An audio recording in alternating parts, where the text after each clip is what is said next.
వినాయక చవితికి ఎంతో ప్రత్యేకంగా చేసే బెల్లం ఉండ్రాలు లేదా కుడుముల కోసం స్టవ్ ని ఆన్ చేసుకుని కడాయిని పెట్టుకుని దాంట్లో ఒక కప్పు నీళ్లు 2 టేబుల్ స్పూన్ల పచ్చిశనగ పప్పుని వేసుకుని దీన్ని మెత్తగా ఉడికించుకోండి.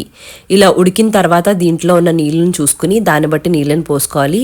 మొత్తం కప్పున్నర ఉండాలి. కడాయిలో పావు కప్పు ఉన్నాయి కాబట్టి మిగతా కప్పు పావు దాకా కూడా వేసుకుని అలానే 2 టేబుల్ స్పూన్ల కొబ్బరి తురుము, 1 కప్పు దాకా కూడా బెల్లాన్ని వేసుకుని ఇలా బాగా మరిగిన తర్వాత దీంట్లోకి 1 కప్పు బియ్యం పిండిని వేసుకుని మొత్తం అంతా కలిసేలా కలుపుకుని సిమ్లో దీన్ని ఒక 2-3 నిమిషాల పాటు మూత పెట్టుకుని మగ్గించుకోండి. 2-3 నిమిషాలు అయిన తర్వాత స్టవ్ ని కట్టేసుకుని దీన్ని పక్కకు తీసుకుని గోరువెచ్చగా అయిన తర్వాత దీన్ని ఒక పళ్ళెంలోకి వేసుకుని చేతిని కొద్దిగా తడుపుకుని ఇది ఎక్కడా కూడా ఉండలు లేకుండా అంతా కూడా కలిసేలా కలుపుకుని ఆ తర్వాత మీ ఇంటి ఆనవాయితీని బట్టి ఇలా చిన్న చిన్న ఉండ్రాల్లాగాని లేదంటే కొంతమంది కుడుములు పెద్దగా చేస్తారు, లేదంటే ఇలా పల్లగా చేస్తారు. అలానే మోదకాల్లా కావాలి అనుకుంటే పసుపు వినాయకుడు చేసినట్టు చేసి తర్వాత స్పూన్తో ఇలా ఘాట్లు పెట్టుకుంటే మోదకాలాగా రెడీ అయిపోతాయి.